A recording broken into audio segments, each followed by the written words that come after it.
Hello everyone, we are the students of Mallareddy University School of Agriculture Sciences. Today we are visited our chili plot.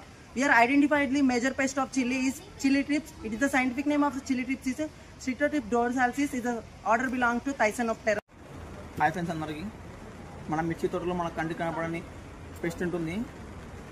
అవి trips.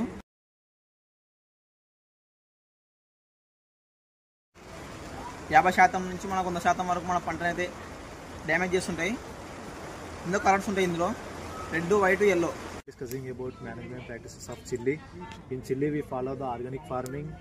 We have to control the pest by spraying cow urine and neem oil. Blue sticky trap. In organic manner we control the trips, aphids attract to the pest. ముఖ్యంగా పూత ఆశించే టైంలో బాగా ఇది ఇన్ఫెస్ట్ చేస్తూ ఉంటుంది. దీన్ని అలాగే దీనిపైన ఆకులు ఉన్నాయి కదా, దాన్ని తొలిచివేస్తూ ఉంటుంది. దీనికి నివారణగా మనం ఏం చేయాలంటే వేప నూనె మరియు ఆవు మూత్రం పిచికారీ చేయాల్సి ఉంటుంది.